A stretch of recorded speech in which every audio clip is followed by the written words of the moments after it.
Welcome to Tripura Info News Update. Tripura পূর্ব লোকসভা কেন্দ্রের প্রাক্তন সাংসদ রেবতী ত্রিপুরা পুনরায় শিক্ষকতার পেশায় যোগ দেওয়ায় রাজ্যের রাজনৈতিক মহলে নানা জল্পনা শুরু হয়েছে।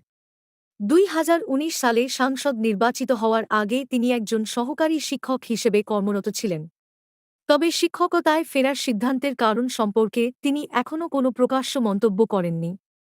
এ বিষয়ে সাংবাদিকদের প্রশ্নের জবাবে বিজেপির মুখপাত্র নবেন্দু ভট্টাচার্য বলেন, রেবতী ত্রিপুরা এখনও বিজেপির সঙ্গে যুক্ত এবং দলের সাংগঠনিক দায়িত্ব পালন করছেন। তবে তিনি বর্তমানে ঠিক কোন দায়িত্বে রয়েছেন তা স্পষ্ট করা হয়নি।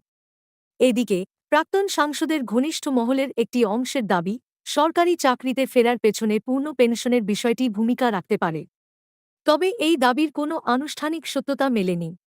রেবতী ত্রিপুরা বা বিজেপির পক্ষ থেকেও তিনি রাজনীতি বা দল ছেড়েছেন এমন কোনো ঘোষণা দেওয়া হয়নি।